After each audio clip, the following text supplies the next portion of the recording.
Which of the following R paramagnetic. তো প্রথম অপশানে তো এই কম্পাউন্ডে নিকেল তোমার আছে +2 অক্সিডেশন স্টেটে। নিকেলের ইলেকট্রনিক কনফিগারেশন হচ্ছে 3d8 4s0 এবং 4p0।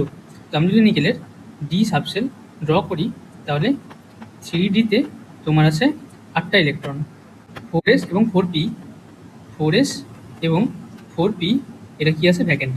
ওকে, এবারে যেহেতু Cl- হচ্ছে একটা উইক ফিল্ড লিগ্যান্ড, সেজন্য Cl- কোনো পেয়ারিং করতে পারবে না। তো এখানে 4টা ক্লোরিন তোমার একটা এস এবং এবং 3টে পি সাবসেলে নিজেদের ইলেকট্রন শেয়ার করে তোমার হচ্ছে কি sp3 হাইব্রিডাইজেশন ফর্ম করবে। ফলে স্ট্রাকচারটা হবে আমার টেট্রাহেড্রাল। তো এখন যেহেতু তোমরা এখানে দুটো আনপেয়ার ইলেকট্রন দেখতে পাচ্ছ, ফলে কম্পাউন্ডটা আমার হবে প্যারাম্যাগনেটিক। ওকে, অপশান বিতে দেখো NiCO4। তো এই কম্পাউন্ডে নিকেল আছে তোমার 0 অক্সিডেশন স্টেটে। কেন? কারণ হচ্ছে CO হচ্ছে একটা নিউট্রাল স্ট্রং ফিল্ড লিগ্যান্ড। তো নিকেলের ইলেকট্রনিক কনফিগারেশন হবে 3d8 4s2 এবং 4p0। তো আমি যদি এর ইলেকট্রনিক কনফিগারেশন তোমাকে ড্র করে দেখাই তাহলে 3dতে আছে 8টা ইলেকট্রন, তারপরে তো 4s আছে তোমার 2টো ইলেকট্রন এবং লাস্টে আছে 4p। এবার তোমরা জানো যে CO হচ্ছে একটা স্ট্রং ফিল্ড লিগ্যান্ড। তো স্ট্রং ফিল্ড লিগ্যান্ড কী করবে?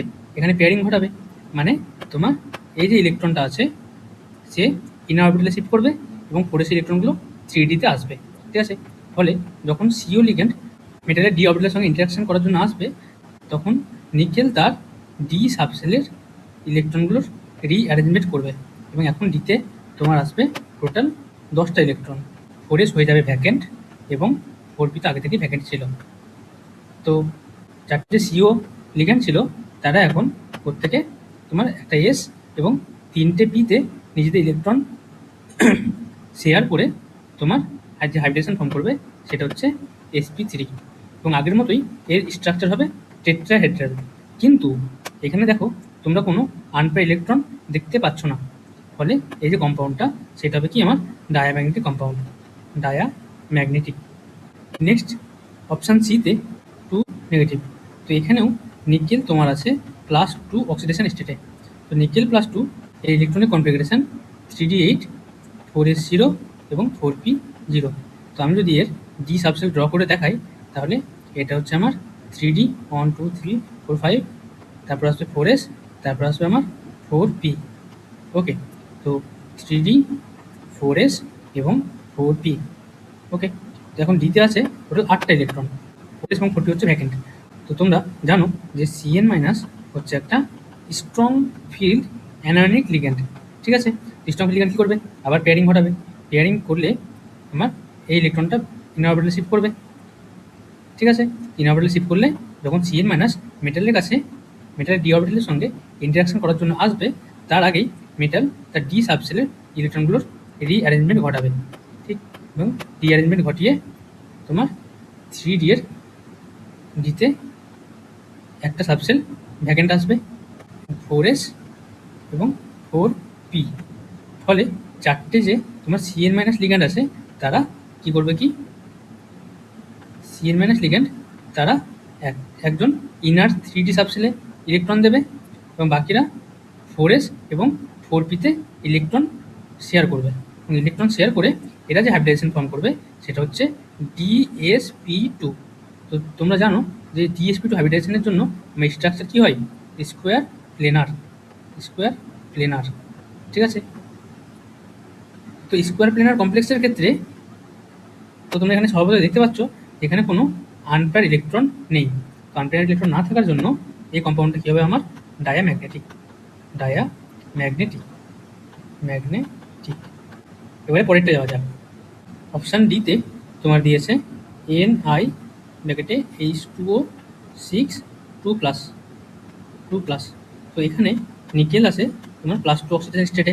এর আগের মতোই নিকেলের ইলেকট্রনিক কনফিগারেশন 3d8 4s0 এবং 4p0। ওকে, তো তোমাদের যদি আমি সাবসেট ড্র করি তাহলে 3dতে এই ক্ষেত্রে আছে তোমার 8টা ইলেকট্রন।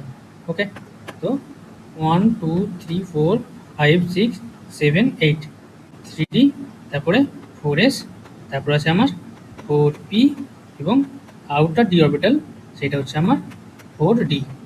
ওকে, তো এখন তোমরা এই কমপ্লেক্সে তুমি দেখতে পাচ্ছ যে 6টা ওয়াটার মলিকুল আছে।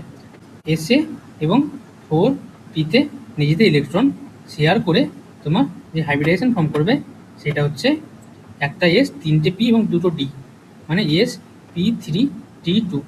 ফলে এর স্ট্রাকচার হবে আমার অক্টাহেড্রাল। তো তোমরা এখানে দেখো দুটো আনপেয়ার ইলেকট্রন আছে, তো দুটো আনপেয়ার ইলেকট্রন থাকার জন্য এই কম্পাউন্ড হবে আমার প্যারাম্যাগনেটিক।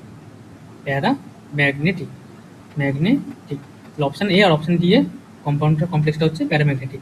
ওকে, তো লাস্ট অপশানে যাওয়া যাক। এখানে তোমার নিকেল আছে 0 অক্সিডেশন স্টেটে, কারণ ফসফিন হচ্ছে একটা নিউট্রাল লিগ্যান্ড। ওকে, তাহলে এর ইলেকট্রনিক কনফিগারেশন হবে 3d8 4s2 4p0। তো আমি যদি এর ডি সাবসেল ড্র করি তাহলে dxy yz zx dxy dz square 4s এবং 4p। 3dতে তোমার আছে 8টা ইলেকট্রন, 1 2 3 4 5 6 7 8, 4s আছে 2টো ইলেকট্রন এবং 4p হচ্ছে ভ্যাকেন্ট। তো যখন তোমরা জানো যে PPH3 বা ফসফিন লিগ্যান্ড সে হচ্ছে একটা strong field ligand. Strong field ligand আমাদের কী করে, পেয়ারিং ঘটায়। ফলে কী হবে কি, এই ইলেকট্রনটা দ্বিতীয় অরবিটালে শিফট করবে এবং এই ইলেকট্রন এখানে শিফট করবে। ফলে যখন ফসফিন লিগ্যান্ড মেটালের সঙ্গে ইন্টারাকশন করার জন্য এগিয়ে আসবে তার আগে মেটাল তার ডি সাবসেলের ইলেকট্রন রিঅর্গানাইজ করবে। ঠিক আছে, এবং 4s এবং 4p তারা তো ভ্যাকেন্ট থাকবেই। তো এখানে 3টে ফসফিন লিগ্যান্ড, প্রত্যেকে একটা 3d, একটা 4s এবং 2টো ফসফিন লিগ্যান্ড 4pতে ইলেকট্রন শেয়ার করে যে হাইব্রিডাইজেশন ফর্ম করবে সেটা হচ্ছে কি